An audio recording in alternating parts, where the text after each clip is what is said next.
ეხლა მინდა ვისაუბროთ იმაზე, თუ რა იქნება მომდევნო კურსში. იმიტომ რომ ძალიან ელოდებიან და აინტერესებთ შინაარსი რეალურად. იცი რა არის, მე ვფიქრობ ეხლა მაგაზე, ეხლა მარტო ხელა მოგისურს ესეთი ნელებზე ვფიქრობ, მაგრამ ისაც არ ვიცი ერთვეში ჩავედები თუ ვერა. და რატომ?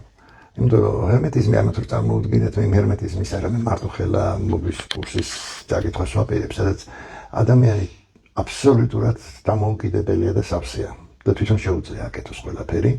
ეს იქნება როგორც თეორია, ისე პრაქტიკა. ჰერმეტიზმი, ჩვენ გვაქვს, რა თქვა, მე თვითონ ჰერმესიზმს ვეძახი, იმიტომ რომ ეს ბერძნებმა წამოიღეს ეგვიპტიდან და ჩვენც ისა და პირველად ასწავლეულში ხა ჩვენც აღრიცხვამდე დაარქვეს ჰერმესიზმი. თოთის სწავლებაა, ხო რეალურად. ძველი ეგვიპტური სწავლება, ასე რომ ვთქვათ. და მისი ყველაზე ესეთი თვალსაჩინო წარმომადგენელი მაგ პერიოდში პირველად რო წამოიღეს, ეს იყო პითაგორა. ამიტომ ვფიქრობ, რომ ეს კურსი მთლიანი გავხატო. მთლიანი რას ქვია? არა მარტო ტექნიკები, რომლითაც შენ შეგიძლია შენი ცხოვრება არეგულირო, იგივე მაგალითად მომავლის ფორმირება, იგივე წარსულის გახსენება, ეს ტექნიკებია, პითაგორას ტექნიკებია, სხვათა შორის. ცხოვრებებს გულისხმობთ, ხო? წარსული როგორც გინდა წინა და გინდა ამ ცხოვრების. ხო. არა აქვს მაგას მნიშვნელობა. როგორც ეს ტექნიკები, ამ ტექნიკების გარდა ადამიანის გათვლის ტექნიკები. მარტივი ზეპირი გათვლის ტექნიკები და შეიძლება ესეთი ტექნიკები, რომელიც აქამდე არც სამიკითხია, რაღაცები, ნიუანსები. ხო, მაგრამ მაშინ მთელი ეს კურსი ცოტა დიდხანს გაგრძელდება. ხო. იმიტომ გაგრძელდება უფრო დიდხანს მეორე, მესამე თვე, რომ ამაში შედის კაბალისტური პოზიციებიც. ანუ ის თავარი საიდუმლოება, რასაც ქვია არკანები. და მისი ზეპირი გამოყენების პოზიციაც, ხო ხდებით? აი გუში მაგალითად ლექციაზე მქონდა ესეთი მომენტი, სადაც ქრისტე ხსნის ალფა პოზიციას, ხო? და როგორ ხსნის და რატომ ნიშნავს ეს ორი იმ შუაგავლა, ხო? აი ესენი შედის ნამდვილში ამაში. გესმის და ესეთი რაღაცეების. რაზე იყო გუშინის ლექცია, რო თქვათ, იმიტომ რომ მაყურებლებმა არ იცის. ეს იყო ქრისტეს ჩვილობის სახარება. თომასია, დიახ. თომას სახარება, ეს თარგმნე, მე ვერ დავიტრაბახებ, რომ გენიალურად თარგმნე, ანუ თარგმნე იმ დონეზე, რომ როგორც სახარება, მაგრამ მეცადე. მაგრამ არის მთლად ისეთი ვერ გამომივიდა, მაგრამ აზრი არ დაკარგულა. აზრი არის ზუსტად შენახული და თარგმნე ჯგუფისთვის, მე იმისთვის არ მითარგმნია, რომ წიგნად გამომუშვა და რაღაცა. ხო და სინამდვილეში რა არის ესე თვითონ ქრისტიანობაც კი პირველი ეტაპის ქრისტიანობა, ანუ გნოსიციზმიც კი თვითონ ამ ჰერმესიზმზე დგას. ფუნდამენტი არის ჰერმესიზმი, ყველაფრის აბსოლუტურად. ჰერმეტიზმი კი ბატონო, როგორც ეძახიან მსოფლიოში, მე ვეძახი ჰერმესიზმს, მე ესე მომწონს უფრო და პარალელებში მინდა განვიხილო მთელი ეს ცოდნა თანამედროვე მეცნიერებასთან მიმართებაში და არა მითოლოგიით მარტო რა და ასე შემდეგ. ანუ აქ იქნება პრაქტიკული სწავლება, რომელსაც ეს არ იქნება მარტო რაღაცა თეორია, ეს იქნება პრაქტიკული. პრაქტიკული იქნება, იმიტომ დავარქვი, აი ძალიან მარტივი პოზიციაა რა. წერს მაგალითად კაცობრიობისთვის წერს პროგნოზირებს, ზეპირი პროგნოზირების ასპექტს ვიძახი 2026 წელია. 2026 წელი მეათე არკანთან ერთად დაკავშირებული, ეს არის პოზიცია, ანუ რა შეიძლება მოხდეს დედამიწაზე ციკლის ცვალებადობა, რომელიც ძალიანად ეს არის ბედისწერის ბორბალი, რომელიც ტრიალებს, ამავე დროს ეს დაკავშირებულია მზის პოზიციასთან. საქართველოსთვის ეს პოზიცია დაკავშირებულია გააჩნია, რომელიც ციფრებით ითვლი, იმიტომ რომ არ ვიცი რამდენად ორივე მართალია, მაგრამ საზოგადოების ორი ნაწილი რეალურად არსებობს. ერთი სატურნის პოზიციასთანაა დაკავშირებული, მეორე დაკავშირებულია მარსის პოზიციას. მოდი ეს რო ცოტა მეტად თვალსაჩინო იყოს, ჩაგერთვებით თუ შეიძლება რომ აუხსნა მაყურებელს. ანუ საუბარი არის მეგობრებო 2026 წელზე ზოგადად, რომელიც ჯამში გვაძლევს 10-იანს, ანუ პლუტონის ენერგია, რომელიც ტრანსფორმირდება მზის ენერგიად, საწყის ენერგიად, და ამიტომ სხვადასხვა პროგნოზებში ისედაც აქტუალური იყო ის, რომ მზის ენერგია უკავშირდება მით უმეტეს ცეცხლოვანი წყლის ენერგია გვაქვს და უკავშირდება აუცილებლად მნიშვნელოვან ძვრებს, აქტიურობას სოფლიოსთვის და თუ გავითვალისწინებთ იმას, რომ ამას ემატება კონკრეტულად საქართველოს პოზიცია და კონკრეტულად ასტროლოგიურადაც, აი მუნდანულ ასტროლოგიაში გამოთვლა ხდება ხოლმე ნათალური რუკით. ანუ საქართველოს ნათალური რუკა ამ შემთხვევაში ბატონი მალხაზი ფიქრობს, რომ ორი ვარიანტიდან პრინციპში ორივეს განხილვა უნდა მოხდეს, იმიტომ რომ გუნივრული ანალიზი გაკეთდეს თითოეულზე და მე ვნახავთ უკვე შესაბამისობას როგორ რეზონირებს, ხო? ერთი არის 9 აპრილი, ანუ დაბადებად, ამ შემთხვევაში 9 აპრილის ვარიანტს განვიხილავთ, მეორე ვარიანტს 26 მაისს, ხო? ხო და აი აქედან გამომდინარე ნუმეროლოგიურ შესაბამისობაზე საუბრობს ბატონი მალხაზი. ნუ უფრო ასტროლოგია ასტროლოგიურზე პარალელურად რა. ხო და აი ეს პოზიციები არის უძველესი პითაგორიანული პოზიციებია, თვითონ გათვლის პოზიციები. ხა ჩვენთან ატომღაც მიღებულია მარტო მატრიცის პოზიცია, ესეც პითაგორიანული, ესეც წამოღებულია ეგვიპტიდან. იმიტომ რომ პითაგორას 22 წელი ეგვიპტეში სწავლობდა. ხო და ეს პოზიცია მე ვფიქრობ რომ ადამიანებმა უნდა იცოდნენ, თუნდაც იმისათვის რომ საკუთარი თავის განმარტება შეეცდათ. ხო და ზოგადად რა ხდება გარემოში ამის ანუ თავის მუნდალური ასპექტებით. აბსოლუტურად ეს უნდა იცოდეს. თან ახლა მე მიხარია რომ იმ წინს აკეთებ და დამთავრდება ციფრული ასტროლოგია.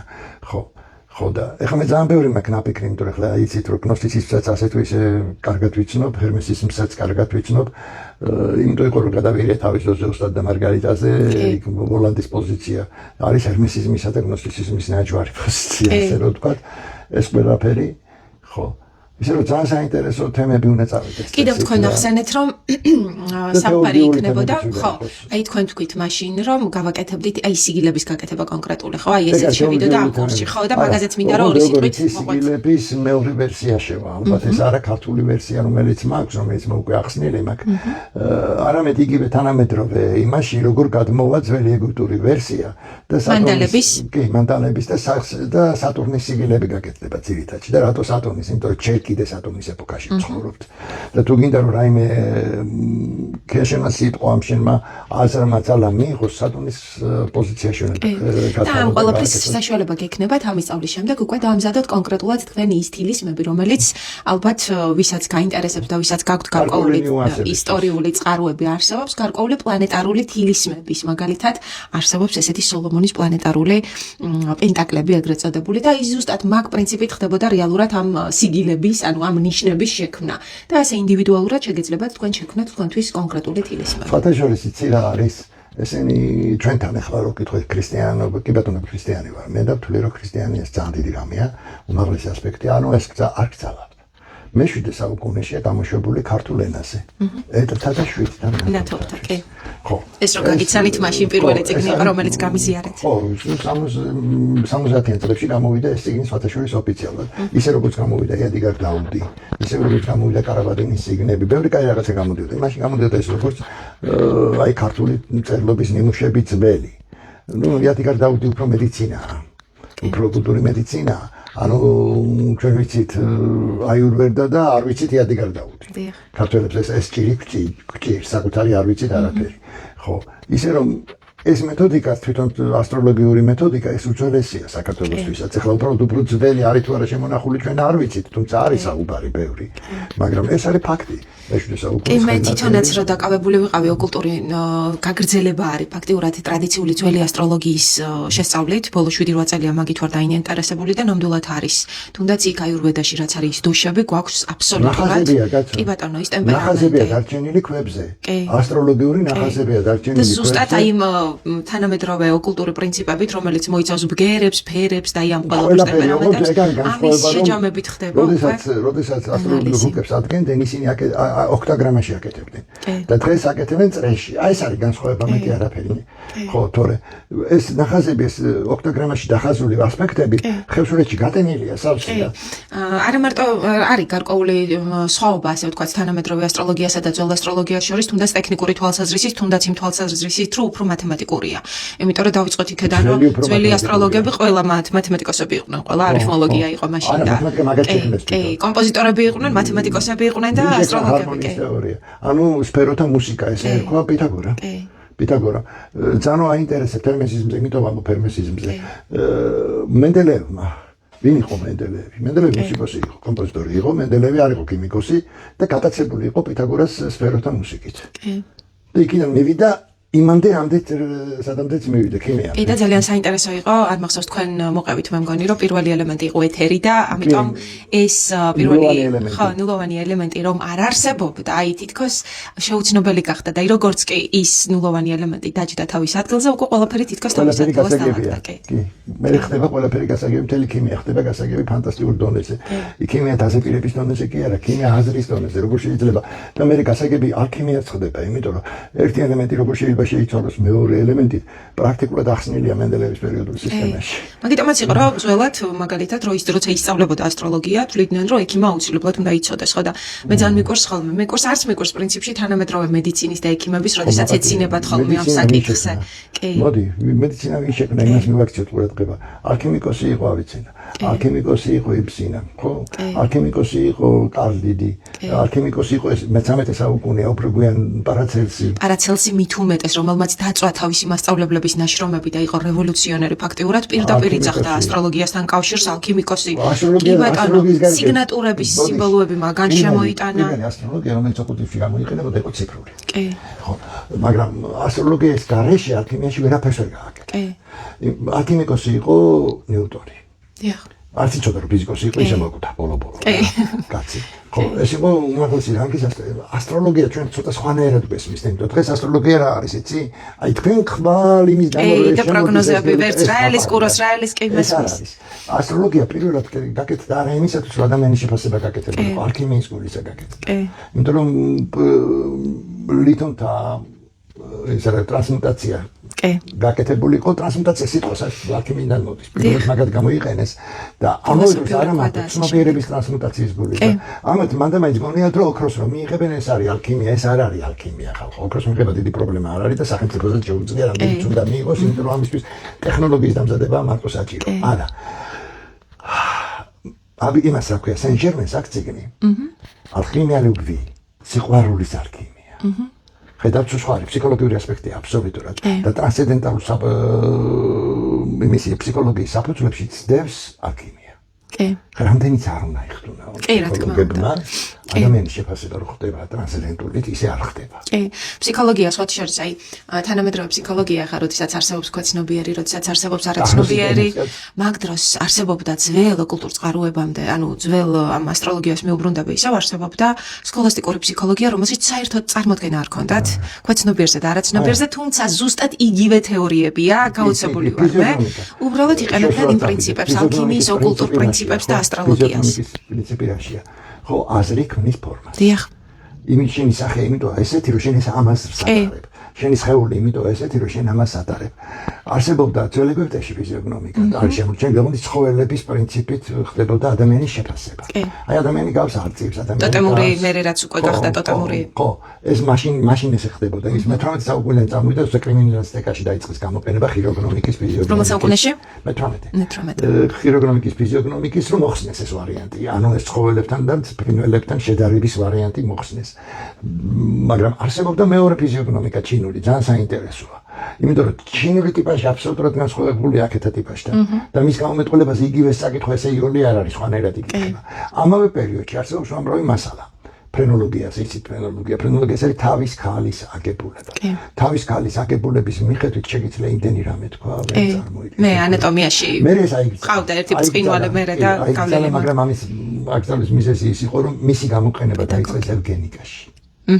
და ეს იყო დანაშაული. მე რომ ვიტყვი, ჰიტლერი რო იყენებდა ფაშისტები, მაგრამ ჩვენ ახლა ყველაფერს გერმანელებს ვაბრალებთ, სენდვიჩი წამოვიდა ინგლისიდან და ამერიკიდან. მაგათგან წამოვიდა. და ისე რომ შეეფასებინათ, როგორც ისინი აფასებდნენ ევგენიკაში, ხო, ისრაელში ბომბია ჩასაგდილი. რო აუხსნათ ევგენიკა რა არის მაყურებელს? ხო, ევგენიკა არის ადამიანის გარეგნობა, გენეტიკური და ასე შემდეგ შესაძლებლობა, რის მიხედვითაც არსებობს კარგი და ცუდი ერები, რასიზმის ფუნდამენტია რა. ძალიან ცუდი რამეა, ევგენიკის გამო უამრავი ქალი შობადობა აუგზავნეს და რაღაცა, მაგალითად თუბას გენეტიკაში ქონდა დებილი და რაღაცა დაუნი და ესეთი რაღაცები, იმაშობოდნენ გონება ჩამორჩენილი და ასე შემდეგ და ადამიანებს ახარისხებდნენ. ძალიან ესეთი მე თვითონ ევგენიკის შესახებ არაფერი მაქვს სერიოზული წაკითხული, მაგრამ დოკუმენტური ფილმებია მთელი გადაღებული, თუ ვინმე საინტერესებს ევგენიკა შეუძლია ნახო.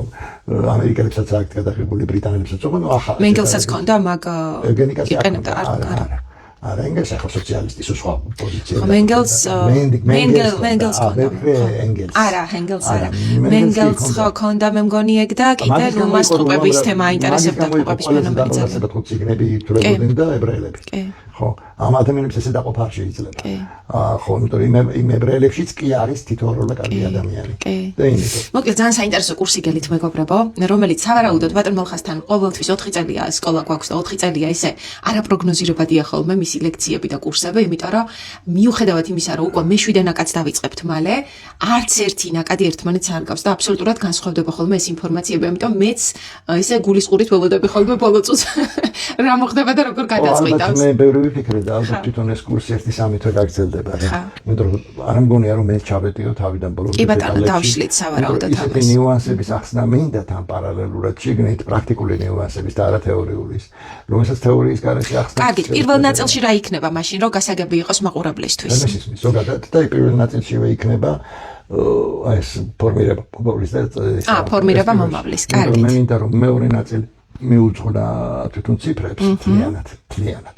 ციფრები პირველ ნაწილშიც იქნება, ოღონდ არა ადამიანის განსაზღვრისთვის. ხო, აი მაგას უკვე მე-7 ნაკადზე დავიწყებთ, დაიწყება მე-7 ნაკადი მეგობრებო. ამ 3 თვის შემდეგ მე-7 ნაკადს დავიწყებთ რა თქმა უნდა ნუმეროლოგიით, იმიტომ რომ ეს არის ჩვენი საფირმო, ჩვენი სკოლის საფირმო, ბატონი მალხაზი გაუწყება ნუმეროლოგიის კურსს. ნუმეროლოგია ზუსტად ესე არ იქნება, აქ უფრო იქნება შუალედური ფორმა.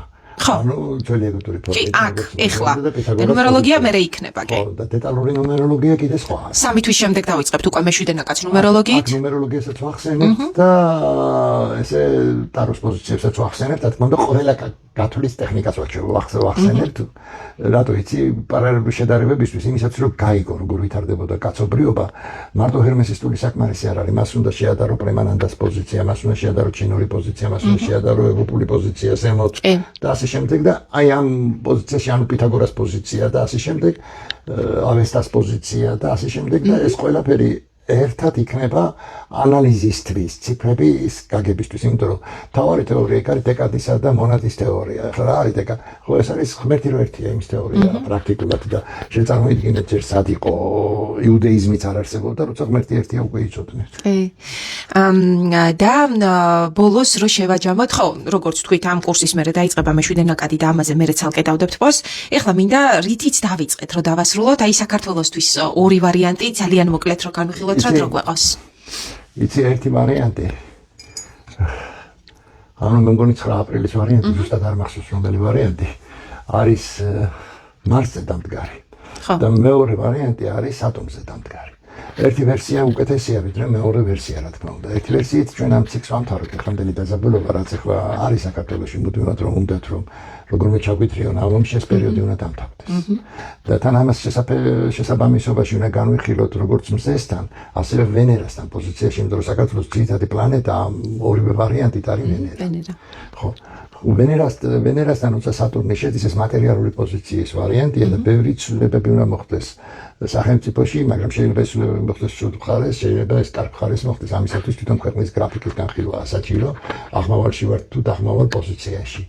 ხო და მეორე ვერსიით, ცხრიანის ვერსიით, ანუ სატურნის იმის ვერსიით, მარსის ვერსიით გარკვეულ ციკლს ვამთავრებთ და ახალ ციკლში შევდივართ.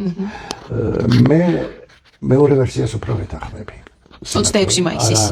9 აპრილის. ხო, რატო ვეთანხმები? იმიტომ რომ მარსის ვერსია უფრო მოსალოდნელია წელს მოხდეს. იმიტომ რომ ჩვენ ვართ ცეცხლში. სოფლიოს გარშემო მე სამ შევედით მესამე ეტაპზე. ერთიანი მზე და ერთიანის რო ნიშნავს, ეს ნიშნავს გარკვეულ ახალ ეტაპზე შესვლას. ეს არ ნიშნავს იმას, რომ მართლაც ესე მოხდა. ირანის ომის დაწყებამ სოფლიოსთვის ეს არის ახალი ბოლო ეტაპის დაწყება. იმისი რაც უნდა მოხდეს. და ბოლო ეტაპი როგორ დამთავრდება, ეს კიდე სხვა რამეა. ამას აქვს თავისი პერიოდი, ეს არის 3-4 წელი. 3-4 წელი და ესეც გაგრძელდება 30 წლამდე გაგრძელდება ეს პოზიცია, თუმცა ძირითადი ციკლი პირველი ეტაპი სადღაც 27 წლის ბოლომდე უნდა დამთავრდეს. ხო, და ამ პერიოდში ჩვენ ვწრებით. ხო. მეც ასტროლოგიურად მინდა ირანზე გავაკეთე და გაოცებული ვიყავი ეს ციკლები როგორ დაჭდა ზუსტად იმ ძირითად ციკლ მათემატიკურად რა ეს ასტროლოგიური ციკლები და ეხა საქართველოზე მინდა გავაკეთო ასტროლოგიური იგივე. თუმცა ჯდება ასტროლოგიური საქართველოს იმიტომ ამბობთ ეს უფრო მისაღებია ვიდრე სატურნის. ანუ გამოდის რომ 9 აპრილი რეფერენდუმის პოზიცია, 9 აპრილს ხო ჩატარდა რეფერენდუმი და მაგიტოა საქართველოს დამოუკიდებელი უფრო სწორია, იმიტომ რომ სახალხოა. ვიდრე 26 მაისის, ესე ფიქრობდნენ. ხო და 9 აპრილის ეს სატურნს რო გვაძლევს ეს სატურნი კი არა, მარსი. ხო, ეს ციკლის დასასრულს და ახალი ციკლის დასაწყისს აღნიშნავს. ანუ გადასვლის პოზიცია, შიდა გადასვლის ქვეყნის. თან ციკლის ცვლილების. ცვლილების პოზიცია და ეს მე მომწონს და კი, მესმის ახლები უფრო მომწონს და შეიძლება მაგიტომაც ვიხრები ამისკენ, მაგრამ არა. იცი მე წელს ვერ ხედავ იმის საშუალებას იგივე ქვეყანაში, რომ ძალიან რადიკალურად მატერიალურად შეიცვალა სიტუაცია. ბუნება ლოგიკურიც არის. ხო, ნაკლებად ხედავ და იმ შემთხვევაში მე ვხედავ, რომ ეს გადასვლის პოზიცია მოხდება, ანუ წელს ჩვენთან მიმართებაში ალბათ ევროპას დაიხურავს კუც, ჩვენთვის აღარ ეცლება, წელს უკვე შეიცვლება ეს სიტუაცია და ამერიკაც. იმიტომ რომ ამერიკაში და პრობლემები ექნება ძალიან სერიოზული და აი ეს თამაში, რასაც თამაშობენ, ასე რომ ვთქვათ, ქრისტეს პერიოდის გათამაშება რომ უნდა იოანეს მომენტის გათამაშება უნდა აგერ ტრამპმა წარმოიდგინა თავისთავად როგორც იოანე, რომელმაც გზა უნდა გაუმზადოს ქრისტეს, ანუ ამ შემთხვევაში ნუ თუ ხეშად გადავიტანთ ანტიქრისტეს, ხო? ხო, რა მნიშვნელობა აქვს? რამაც შესაძლებელია ტრამპის დამთავრება გამოიწვიოს ლევანდენ წელს, დამთავრება ფიზიკური არსებობის. იმიტომ რომ იქ ესე მეორდება. იმიტომ რომ ნიშნები და ისინი რა სიმბოლოების შემთხვევით არასოდეს არ არის. ხო, აი როგორც ბევრი რამე ახდა რაც თქვი, ბევრი რამე რა თქმა უნდა 100% ყველაფერი არასოდეს არ ახდება, იმიტომ რომ ვერსიები არსებობს სამყაროში, ასე როგორ ალტერნატივა, მაგრამ ყოველ შემთხვევაში უმრავლესობა ხო ხდება. ეს არის გარკვეული ანალიზის გათვლის, რა თქმა უნდა, ხედვის, ბევრი რამის კომბინაციის შედეგი და მე ამ კომბინაციას ხედავ მსოფლიოსთვის. ერთიანის პოზიციაში, მთავარად თვითონ ამერიკის პოზიცია როგორც ჩდება, ეს აღარ დამითვლია სიმართლე ვთქვა. თუ დავთვალე მაგასაც მიხვდებიან ტრამპის პოზიცია პირადად როგორც ჩდება და რა საინტერესო